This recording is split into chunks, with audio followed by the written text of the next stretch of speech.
নমস্কার। ৫১ পীঠের শ্রেষ্ঠ পীঠ যোনিপাত মহামুদ্রা যোনিপীঠ কামরূপ কামাখ্যা। স্বয়ং মহাদেব যে পীঠে কামদেবকে পুজো অর্চনা স্তুতি করার আদেশ দিয়েছিলেন কামদেবের মনস্কামনা পূরণের জন্য, আর তন্ত্রের সর্বশ্রেষ্ঠ পীঠে তন্ত্রের সর্বশ্রেষ্ঠ তিথি আষাঢ় মাসের অম্বুবাচী তিথি। সারা বছর মানুষ অপেক্ষা করেন তন্ত্রের এই শ্রেষ্ঠ পীঠে শ্রেষ্ঠ তিথির জন্য। সারা বিশ্ব থেকে লক্ষ লক্ষ মানুষ কিসের টানে অম্বুবাচীর সময় কামাখ্যা ধামে ভিড় করেন? বুদ্ধিমান মানুষরা তাদের নিজের বা প্রিয়জনের জন্মছকের অশুভত্ব খণ্ডন, গ্রহযোগ খণ্ডন, সকল প্রকার তন্ত্রোক্ত প্রতিকারের জন্য কেন তন্ত্রের সর্বশ্রেষ্ঠ পীঠে তন্ত্রের সর্বশ্রেষ্ঠ তিথি অম্বুবাচীকে বেছে নেন? কেন গ্রহ প্রতিকার, গ্রহ যোগের প্রতিকার, তন্ত্রোক্ত ক্রিয়ার শ্রেষ্ঠ সময় কামাখ্যা ধামে অম্বুবাচী তিথি? প্রত্যেককে সুস্বাগতম আপনাদের অনুষ্ঠান গণেশ সাধিকা রাজশ্রীতে। সামনেই রয়েছে তন্ত্রের পীঠে তন্ত্রের শ্রেষ্ঠ তিথি কামাখ্যা ধামে অম্বুবাচী তিথি নিয়ে।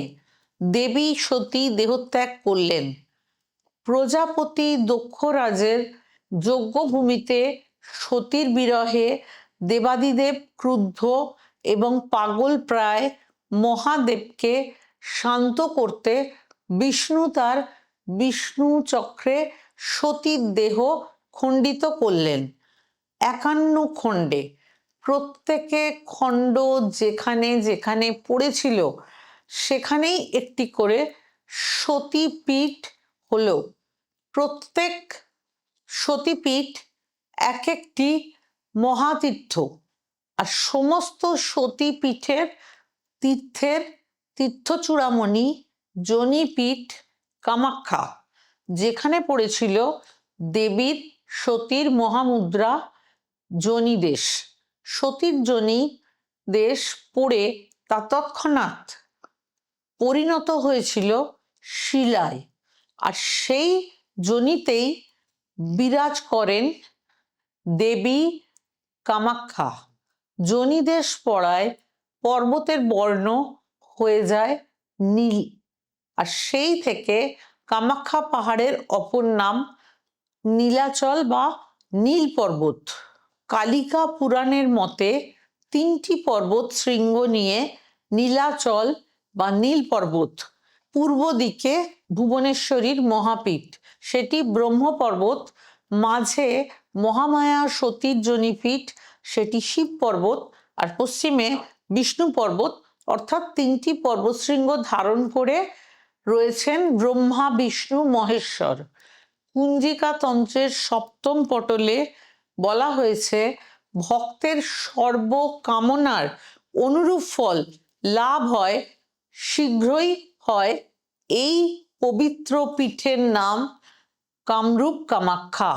কামাখ্যা দেবী ক্ষেত্র এর অনুরূপ স্থান আর কোথাও নেই। দেবী অন্যত্র বিরল, তিনি বিরাজ করেন একমাত্র কামাখ্যার ঘরে ঘরে।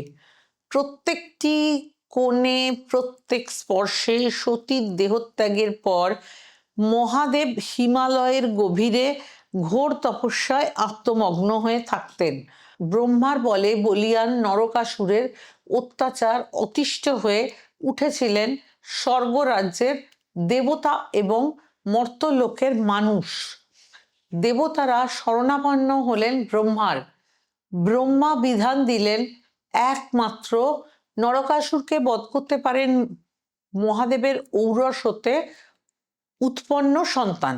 এর মধ্যে গিরিরাজ ও মেনকার গৃহে সতীর আগমন হয়ে গেছে পার্বতী রূপে। নারদের প্রভাবে পার্বতী গেলেন মহাদেবের তপস্যা ক্ষেত্রে। প্রাণপণে মহাদেবের সেবা করলেও মহাদেব থাকেন ধ্যানমগ্ন হয়ে। দেবরাজ ইন্দ্র কামদেবের শরণাপন্ন হলেন। দেবরাজের অনুরোধে কামদেব মহাদেবকে ফুলস্বর নিক্ষেপ করলেন। এই স্বরে দেহ মন হয় কাম জর্জরিত।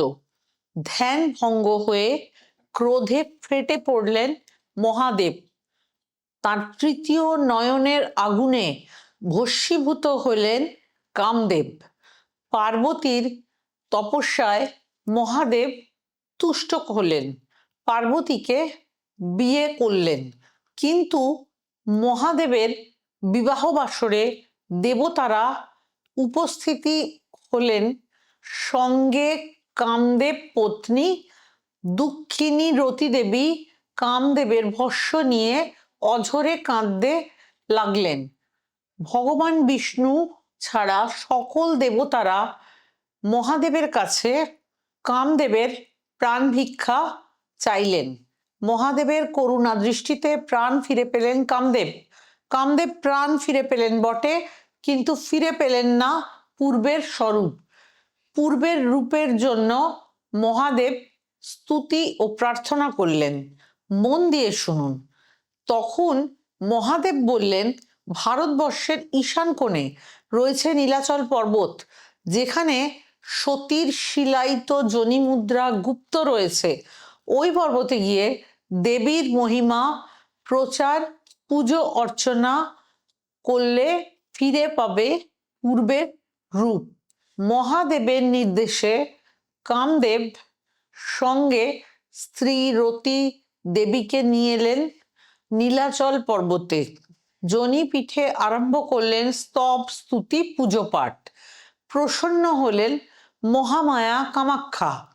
কামদেব ফিরে গেলেন তার পূর্বরূপ। ত্রিলোক প্রচারিত হলো দেবীর মাহাত্ম্য কথা। কামাখ্যা মন্দিরে কামদেবের আহ্বানে নির্মাণ করলেন দেবশিল্পী বিশ্বকর্মা কামাখ্যায়। মন্দিরের পাশেই সৌভাগ্যকুণ্ডের সামনে রয়েছে বিশ্বকর্মার মূর্তি। তাহলে ভাবুন, যে পীঠে কামদেবের মনস্কামনা পূরণ হবে বলেছিলেন স্বয়ং মহাদেব, উচ্চকোটি মহাপুরুষ এবং তপস্বীদের তপস্যা ক্ষেত্র পুণ্যভূমি কামাখ্যা, নীলাচল পর্বতে বিরাজ করেন মহামায়া কামাখ্যা। এই মহাপীঠের মাহাত্ম্য এত বেশি, যে কোনো মন্ত্র 10 বার জপ করলে 108 বার জপের এবং 108 বার জপ করলে পুরস্চরণের প্রয়োজনীয়তা হয় না, পুরস্চরণের ফল লাভ হয়। এই পুণ্যভূমিতে কোনো ক্রিয়া করা হলে তা 108 গুণ শক্তিশালী হয়। অম্বুবাচীর সময় অর্থাৎ আষাঢ় মাসের মৃগশিরা নক্ষত্রে পৃথিবীর রজস্বলা হয়, পৃথিবীর উর্বরা শক্তি বৃদ্ধি পায়। অম্বুবাচীর সময় যোনিপীঠ থেকে চুঁইয়ে ওঠে জলধারা রক্তবর্ণের। এই সময় করা সকল প্রকার গ্রহ প্রতিকার তন্ত্রক্রিয়া সহজে সিদ্ধিলাভ হয়। সকল জপতপ তন্ত্রোক্ত ক্রিয়া পূর্ণ কাম হয়। সনাতন মানুষরা অপেক্ষা করেন এই সময়ে তাদের সমস্যার সমাধানের জন্য, তবে দুর্গম স্থান, সবকিছু আগে থেকে সংগ্রহ করে নিয়ে যেতে হয়। এই স্থানে কুমারী পূজার এই সময়ে বিশেষ তাৎপর্য রয়েছে। আপনারা চাইলে এই সময় কুমারী পুজোও করাতে পারেন।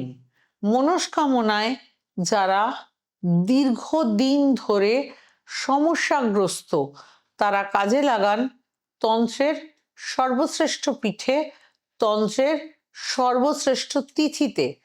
এই সময় যাদের প্রতিকার করা হয়, তারা সামান্য পরিমাণ হলেও মায়ের অঙ্গবস্ত্র অর্থাৎ রক্তবস্ত্র এবং প্রসাদ। কামাখ্যা ধামে অম্বুবাচী উপলক্ষে 22শে জুন হতে 28শে জুন আমার সকল চেম্বার বন্ধ থাকবে। অম্বুবাচীর আগে আমার চেম্বার হাওড়া, গড়িয়াহাট, শ্যামবাজার, ব্যারাকপুর, কৃষ্ণনগর, খড়গপুর, বর্ধমান, দুর্গাপুর, আসানসোল এবং অনলাইন চেম্বার। দূরের দর্শকরা অনলাইনে যোগাযোগ করবেন। ভালো থাকুন, ঈশ্বরের পথে থাকুন। মা কামাক্ষার কৃপায় সকলের মনস্কামনা পূর্ণ হোক।